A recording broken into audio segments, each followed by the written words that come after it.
আল্লাহ রাসূল সাল্লাল্লাহু আলাইহি ওয়া আলিহি ওয়াসাল্লাম তিনি বলেন, আনা যাঈমুন বিবাইতিন ফি রাবাদিল জান্নাতি লিমান তারাকাল মিরাআ ওয়া ইন কানা মুহিক্কান।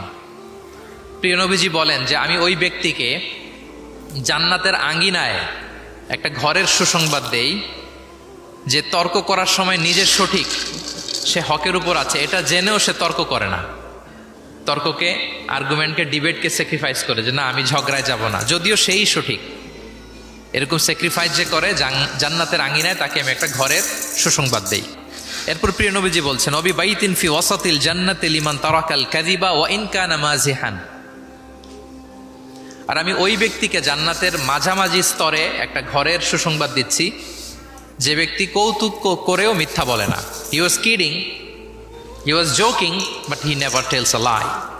মজা করতেছে, জোক করতেছে, কিন্তু জোকের মধ্যেও সে কি করে না, মিথ্যা বলে না। তাকে জান্নাতের মাঝামাঝি স্তরে আমি একটা ঘরের গ্যারান্টি দিচ্ছি। এরপর আল্লাহ রাসূল সাল্লাল্লাহু আলাইহি ওয়াসাল্লাম বলতেছেন, ওয়া বিবাইতিন ফি আ'লাল জান্নাতি লিমান হাসানা খুলুকা। আর আমি